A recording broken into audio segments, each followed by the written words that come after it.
benarkah Islam disebarkan dengan kekerasan perang?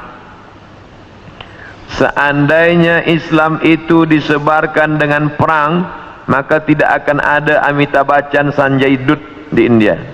Kerana Islam dulu punya kekuasaan.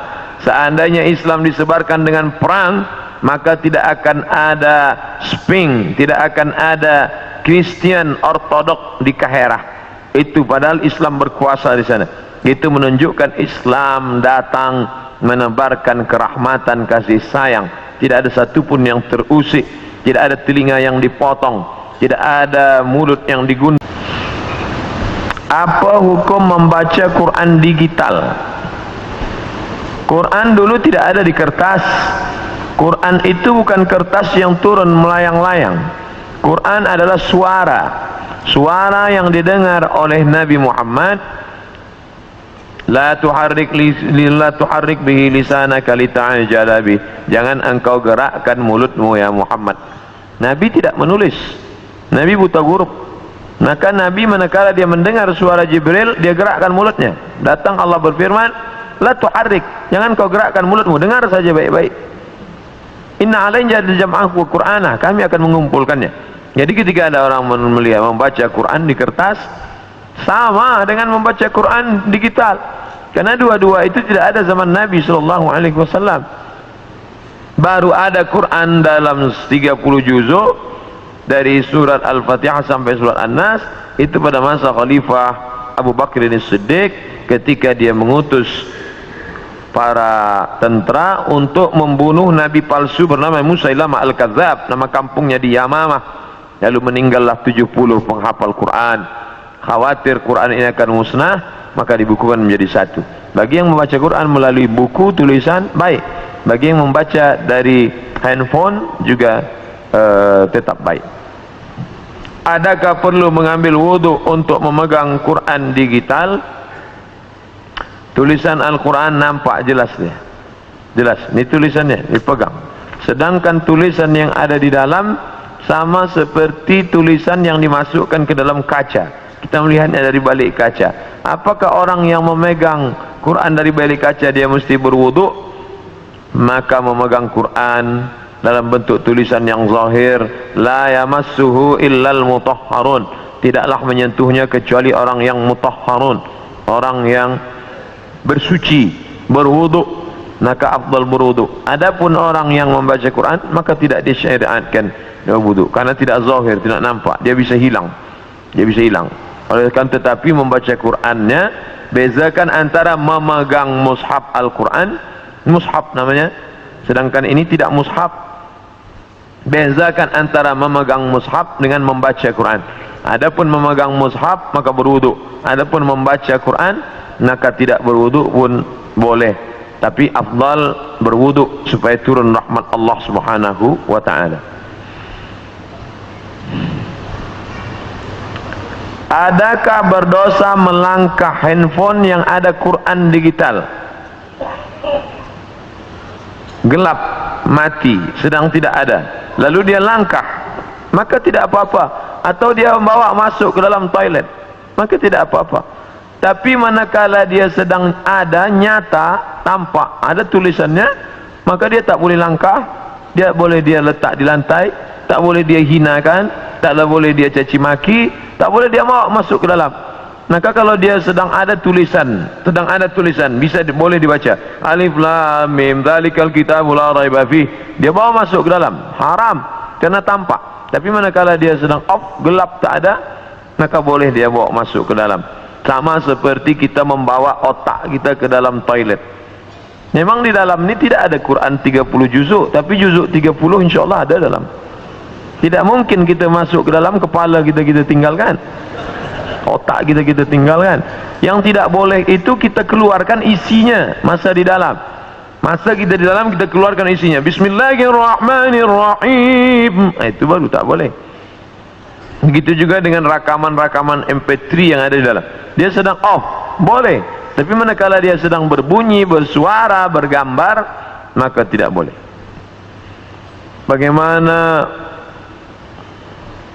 Bagaimana Islam disebarkan dengan kekerasan? Benarkah Islam disebarkan dengan kekerasan perang? Seandainya Islam itu disebarkan dengan perang, maka tidak akan ada Amitabh Bachchan, Sanjay Dutt di India. Kerana Islam dulu punya kekuasaan.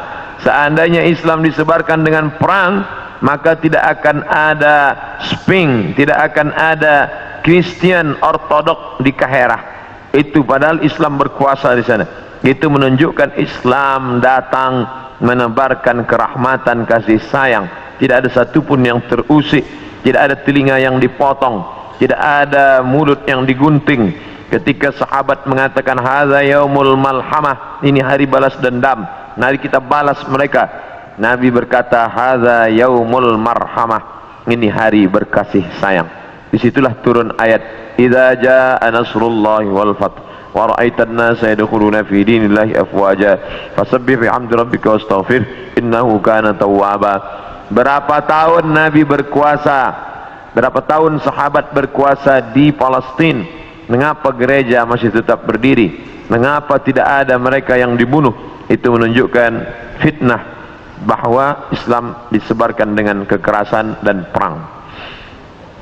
Bagaimana hukum orang Islam mengambil upah membuat tempat ibadah orang kafir? Bersyubhat. Maka tidak boleh. Ini terkait dengan masalah ibadah.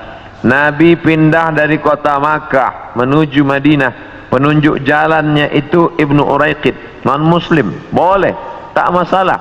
Nabi tidak ada gandum, Nabi gadaikan baju besinya, dia pinjam gandum sebanyak 30 sa', 30 sa', satu sa' 3 kg, 3 darab 3 90, boleh, kerana tidak ada mengait dengan ibadah. Tapi kalau sudah terkait dengan ibadah, wala ana abidum ma'abadtum wala antum abiduna ma'abud lakum dinukum waliyadin. Begitu juga tukang emas yang dia buatkan salib sebagai buah rantai, maka dia sudah masuk dalam ibadah. Jangan sampai ibadah tidak ada barakah rezeki dan na'udzubillah mengalir dosanya. Apa hukum bekerja di bank konvensional? Bukan bank Islam, bukan Islamic bank. Riba. La'anallahu akilar riba. Allah melaknat yang makan riba. Wa mukilahu, orang yang diberi makan riba. Wa katibahu, pegawai kaki tangan yang menulis mencatatnya. Wa syahidaihi, dua orang yang menjadi saksinya. Kulluhum sawa, mereka itu hukumnya sama semua. Bolehkah guna hadis Rasul untuk promosi perubatan Islam? Boleh. Al-Bazinja, boleh dia baca habbatus sauda sifaun mungkil lidah, daging jual habbat sauda, lalu dia tulis besar-besar habbatus sauda syifaun min kulli da, habbat sauda obat dari segala macam penyakit. Boleh. Hijamah, bekam, hijamah, pengobatan cara Nabi SAW. Bahkan ada satu kitab khusus tip nabawi, pengobatan cara Nabi. Boleh.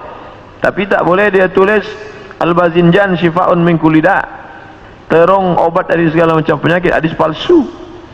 Siapa yang membuat? Tukang jual terong. Ya halak. Bolehkah ambil upah daripada perkhidmatan ini? Boleh. Mana dalilnya? Ketika sahabat Nabi datang berjumpa dengan Nabi, ya Rasulullah, ya kami baru saja musafir. Terus dalam masa musafir itu ada kepala suku yang dia sakit. Dia panggil kami untuk bacakan doa, lalu saya bacakan Fatihah. Saya bacakan Fatihah, dia sembuh dari penyakitnya, dia bagi kami 30 ekor kambing. Mereka bawa 30 ekor kambing itu ke Madinah, mereka ceritakan ke Nabi dan Nabi membenarkan. Itu dalil boleh mengambil upah daripada perubatan. Karena Nabi membolehkan upah daripada ruqyah. Akhir zaman ada 73 firqah, hanya satu yang benar. Apakah yang benar itu? Nabi menjawab, bukan jawaban dari saya. Apakah firqah yang benar itu? Ma ana alaihi wa ashabi, jalan yang ditempuh oleh aku dan sahabat-sahabatku. Apa itu? Ahlus sunnah wal jamaah. Jalan yang ditempuh oleh aku, Nabi, wa ashabi, dan sahabat-sahabatku. Kita alhamdulillah masih menempuh jalan yang ditempuh oleh Nabi dan sahabat-sahabat Nabi. Ini jalan Nabi, ini jalan sahabat Nabi, ini jalan kita. Kita masih ahlus sunnah wal jamaah. Kita masih salat zuhur, berarti kita masih ahlus sunnah. Ada orang tak salat zuhur, ada. Dia pejam mata, dia kata salat batin saja cukup. Bukan Ahlus Sunnah wal Jamaah. Kita masih memutuskan perkara dengan bermusyawarat. Wa amruhum syura bainahum. Ada orang yang tak penting musyawarat, bukan Ahlus Sunnah wal Jamaah. Maka selama kita masih berpegang kepada Ahlus Sunnah, maka kita selamat, dan kita insyaAllah termasuk dalam golongan yang selamat itu. Amin. Benarkah orang Syiah tidak bersyahadat jika bernikah dengan mereka cara sunni? Adakah sah perkahwinan itu? Syekh Ali Jum'ah, Mufti Mesir, mengatakan kita tak boleh bersama dengan mereka disebabkan oleh 5 perkara. Yang pertama, mereka mengatakan wajib beriman kepada Imam 12. Sesiapa sahaja yang tidak beriman kepada Imam 12 maka dia kafir. Maka kita ini sebenarnya kafir di mata mereka. 2, mereka mengatakan selepas Nabi Muhammad meninggal maka yang berhak menjadi pengganti adalah Ali. Maka Abu Bakar dan Umar adalah orang yang merampas kekuasaan Ali. Maka mereka mengkafirkan sahabat Nabi. Sahabat Nabi itu kafir kecuali Miqdad bin Aswad, Abu Dzar Al-Ghifari, Salman Al-Farisi. Lain daripada itu kafir. Mereka mengkafirkan sahabat. Sedangkan kita setiap kali disebut nama sahabat, Abu Bakar ini Siddiq radhiyallahu an, Umar ibn Khattab radhiyallahu an, Utsman ibn Affan radhiyallahu an.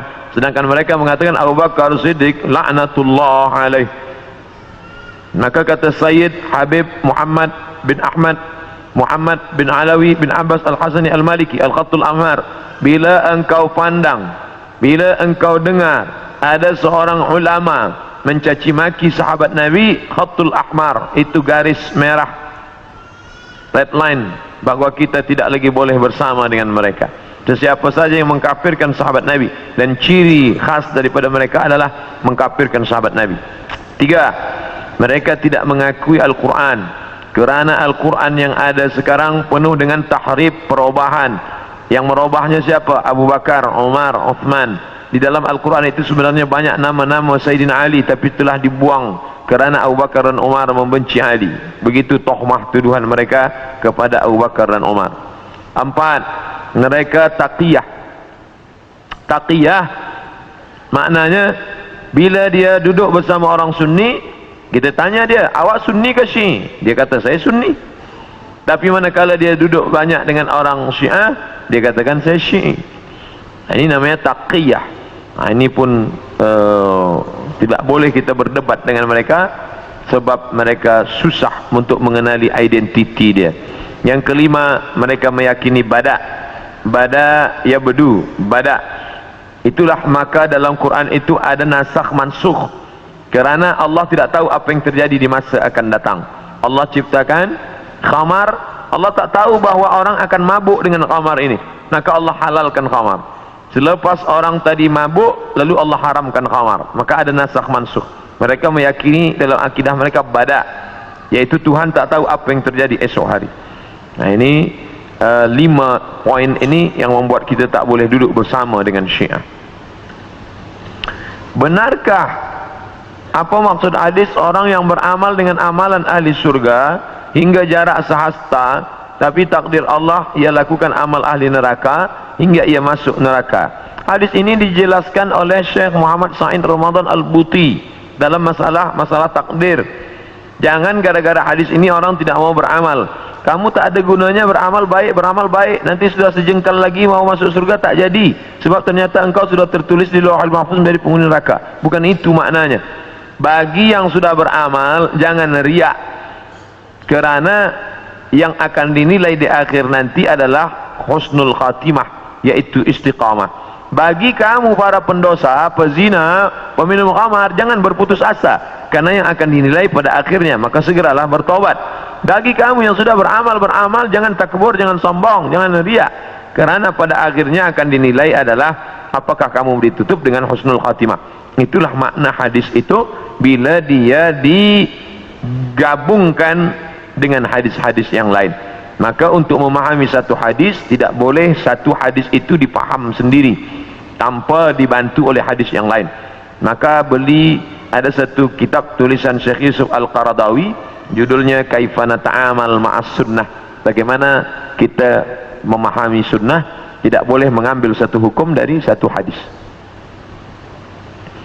Bagaimana hukumnya kita selalu memaki hamun ulama, guru-guru kerana perbezaan politik?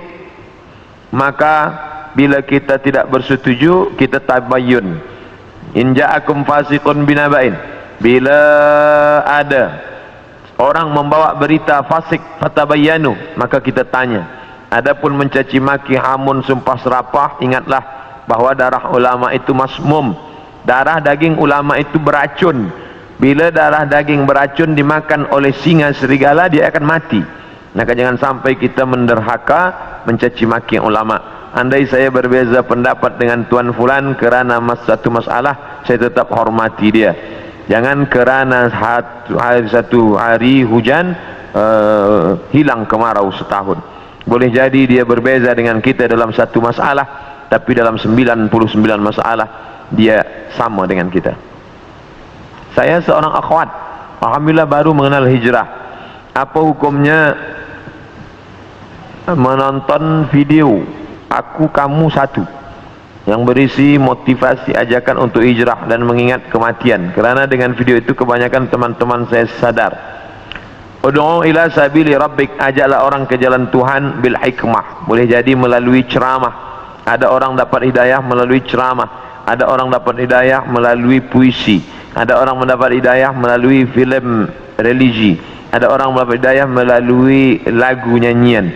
Banyak-banyak cara. Maka bagi pemuda-pemuda yang memiliki bakat, ada aktiviti dia yang dia punya keahlian, kepakaran, maka yang boleh membuat video-video pendek, bagaimana orang boleh tergugah hatinya kerana ada orang yang tak gemarkan ceramah, tapi dia boleh suka pada video yang boleh membuat dia ingat kepada mati, ingat kepada orang susah. Banyak sekali kita lihat di internet, di YouTube, yang boleh menggugah perasaan manusia sehingga dia kembali kepada taubat nasuha. Ketika muncul Dajjal, masih ada peluang untuk dia bertaubat. Bagaimana nak selamatkan golongan-golongan yang sudah terpengaruh untuk kembali ke pangkal jalan? Ad'u ila sabili rabbik, ajak orang ke jalan Tuhan. Man ra'a minkum munkaran, sesiapa yang melihat kemungkaran, falyughayyirhu biyadihi, rubah dengan tangan. Ajak dia, tarik dia. Fa illam yastati' fa bilisani, kalau tidak sanggup bilisan, dengan lidah. Fa illam yastati' fa biqalbi, kalau tak sanggup maka dengan hati. Wa dzalika adhaful iman. Maka kita boleh selamatkan dan kita sendiri pula perkuatkan. Tajuk kita nanti malam adalah tentang masalah kedatangan Dajjal.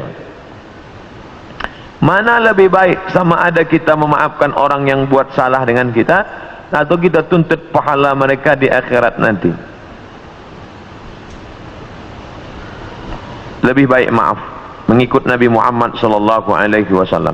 Kerana maaf diambil dari kata afa ya'fu, hilang sampai tak berbekas sama sekali. Sebagaimana Nabi memaafkan kafir Quraisy.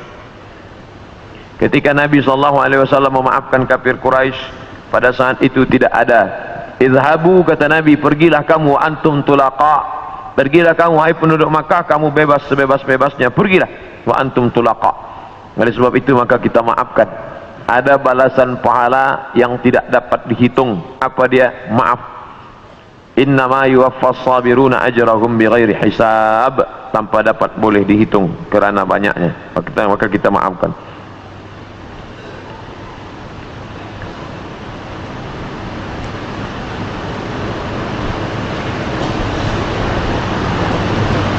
Boleh tak solat jamak kalau jarak dari pejabat ke rumah jauh, keluar pejabat asar sampai rumah isya? Boleh tak solat jamak? Solat jamak qasar hanya pada safar 89 km. Begitu dalam Al-Fiqhul Islami wa Adillatuh. Adapun jamak saja tanpa qasar, hadis riwayat Abdullah bin Abbas pernah dilakukan Nabi sekali saja. Ini tak boleh dijadikan dalil berterusan dia jamak qasar, kerana pernah sekali saja jamak tanpa qasar.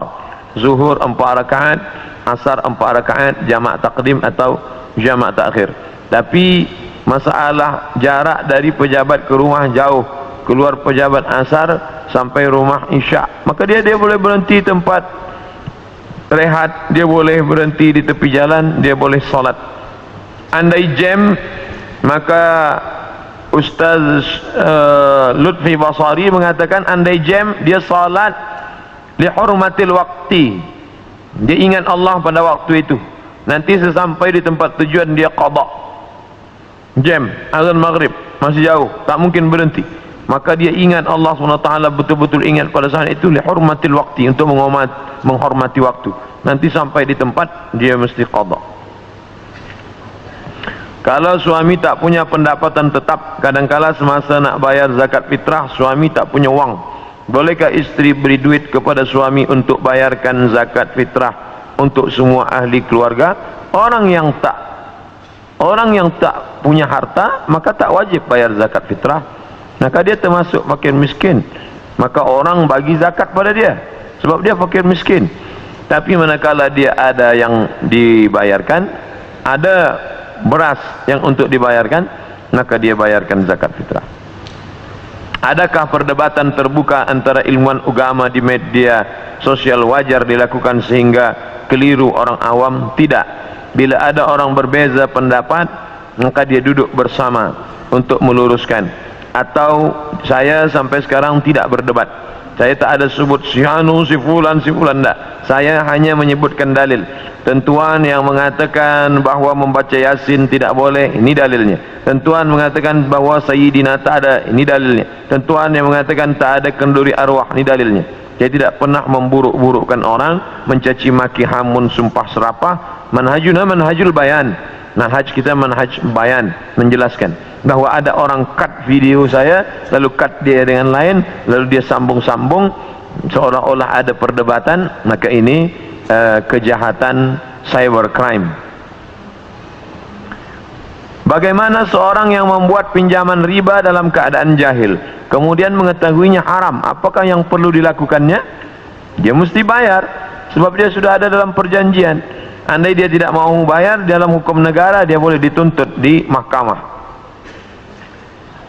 Adakah salah tidak dapat menyayangi anak seperti anak sendiri? Tidak dapat menyayangi anak angkat seperti anak sendiri, beri dia makan, beri dia pakaian, beri dia tempat tinggal, beri dia pendidikan, beri dia perhatian. Adapun masalah hati, maka bukan urusan kita. Hati tentulah condong kepada anak sendiri daripada anak angkat. Maka hati urusan Allah Subhanahu wa taala. Kita bagi saja kewajiban kita, hak dia kita bagi, maka kita selamat insyaallah. Apa perimeter untuk menukar mazhab? Tidak usah tukar-tukar mazhab. Kita istiqamah saja satu mazhab, kerana pindah-pindah mazhab akan menyebabkan kita tatabbu' rukhas, mencari mudah-mudahnya saja. Masa bersentuh kulit lelaki dengan perempuan, kita pakai mazhab Hanafi, kerana dalam mazhab Hanafi tidak batal. Tapi manakala berkurban, awak kenapa tak berkurban? Oh, ini mazhab Syafi'i sunat muakkad, tapi awak Hanafi. Kalau Hanafi wajib. Nah, ini dia akan condong kepada tatabbu' rukhas, mengambil yang mudah-mudahnya saja. Padahal kita beramal itu wa ma umiru illa liya'budullah mukhlishina lahuddin, beramal ikhlas kerana Allah. Bagaimana cara mudah untuk menghafal Al-Quran?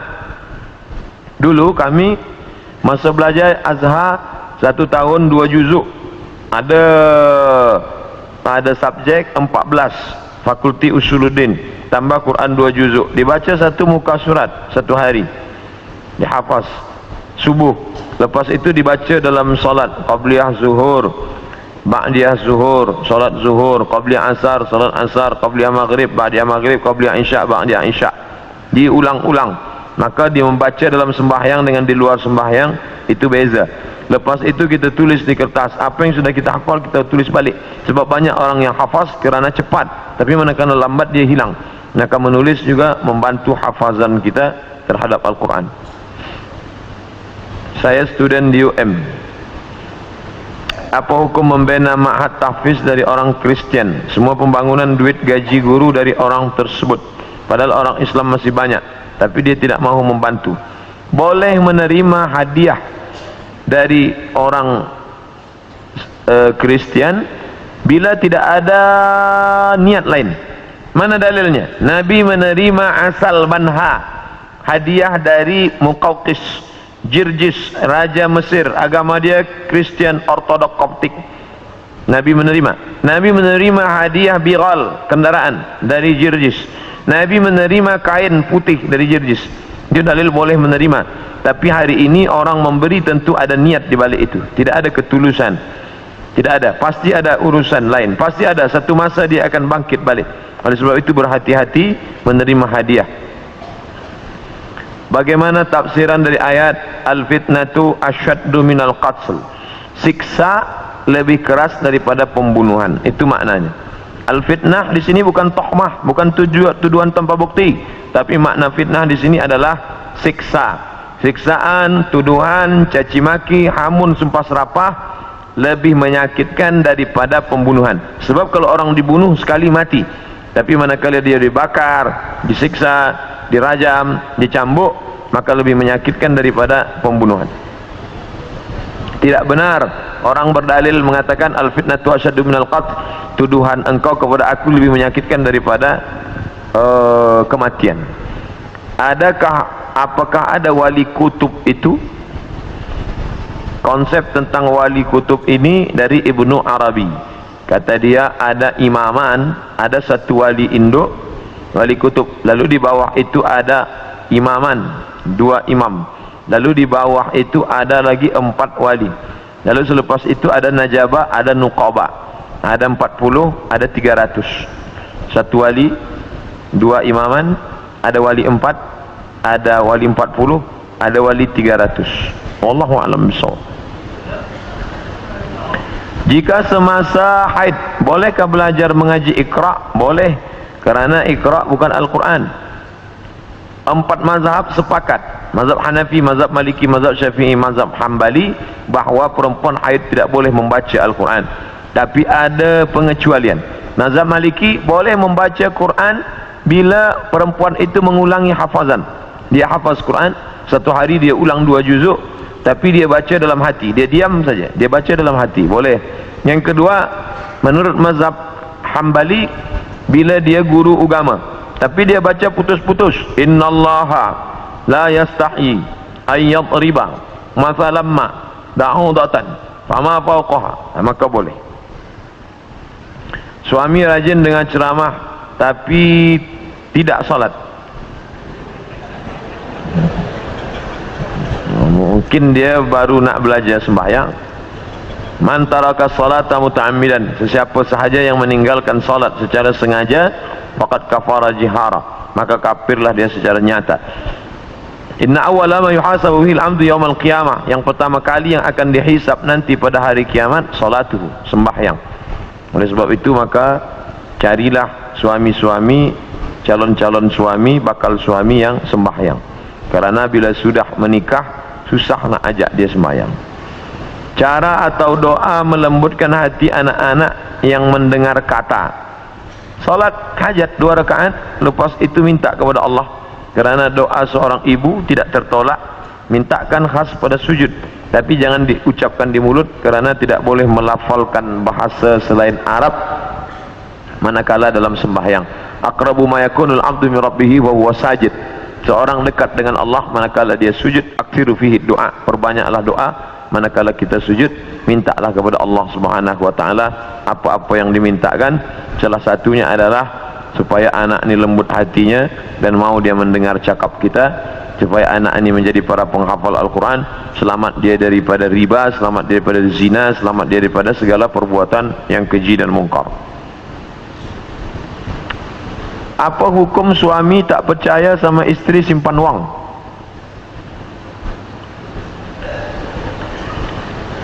Ini masalah kepercayaan, mungkin pernah hilang.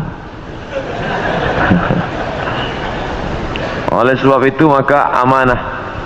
Ayatul munafiqi salatun, tanda orang munafik ada 3. Idza haddatsa kadzaba, bila bicara dia dusta. Wa idza wa'ada akhlafa, bila berjanji dia engkar. Wa idza tumina khana, apabila diberi amanah dia berkhianat. Mungkin pernah berkhianat atau dia wallahu alam. Tapi ada baiknya duduklah bersama, bercerita atau konseling, atau ada satu ustaz sebagai penengah duduk. Mengapa awak tak percaya? Apa sebab? Maka bila tidak dibiarkan, dia akan menjadi api dalam sekam. Dia boleh meletup, dia boleh membakar. Na'udzubillah. Oleh sebab itu, ini yang kecil-kecil harus diselesaikan, kalau tidak akan menjadi fitnah yang besar. Mudah-mudahan kita melalui kaji pada siang ini selamat daripada huru-hara hari kiamat, dan kita semua diberikan husnul khatimah. Ala hadhihi niyah al-Fatihah. A'udzu billahi minasyaitonir rajim. Bismillahirrahmanirrahim. Alhamdulillahirabbil alamin. Ar-Rahmanir Rahim. Maliki yaumiddin. Iyyaka na'budu wa iyyaka nasta'in. Ihdinas siratal mustaqim, siratal ladzina an'amta 'alaihim ghairil maghdubi 'alaihim waladdallin. Amin. Allahumma inna nas'aluka salamatan fid din wa 'afiyatan fil jasad wa ziyadatan fil 'ilm wa barakatan fil rizq wa taubatan qabla al maut wa rahmatan 'inda al maut wa maghfiratan ba'da al maut. Allahumma hawwin 'alaina fi sakaratil maut wan najata minan nar wal 'afwa 'inda al hisab. Allahumma a'inna 'ala dzikrika wa syukrika wa husni ibadatik. Allahumma faqihna fid din wa 'allimna at-ta'wil warzuqna fahmal mursalin. Allahumma a'inna 'ala dzikrika wa syukrika wa husni ibadatik. Allahumma 'allimna ma yanfa'una wanfa'na bima 'allamtana innaka antal 'alimul hakim. Rabbana atina fid dunya hasanah wa fil akhirati hasanatan wa qina 'adzaban nar. وصلى الله على سيدنا ومولانا محمد وعلى آله وصحبه وسلم والحمد لله رب العالمين. تقبل الله منكم منا ومنكم تقبل ya karim. Terima kasih segala perhatian, mohon maaf segala silap salah. Wassalamualaikum warahmatullahi wabarakatuh.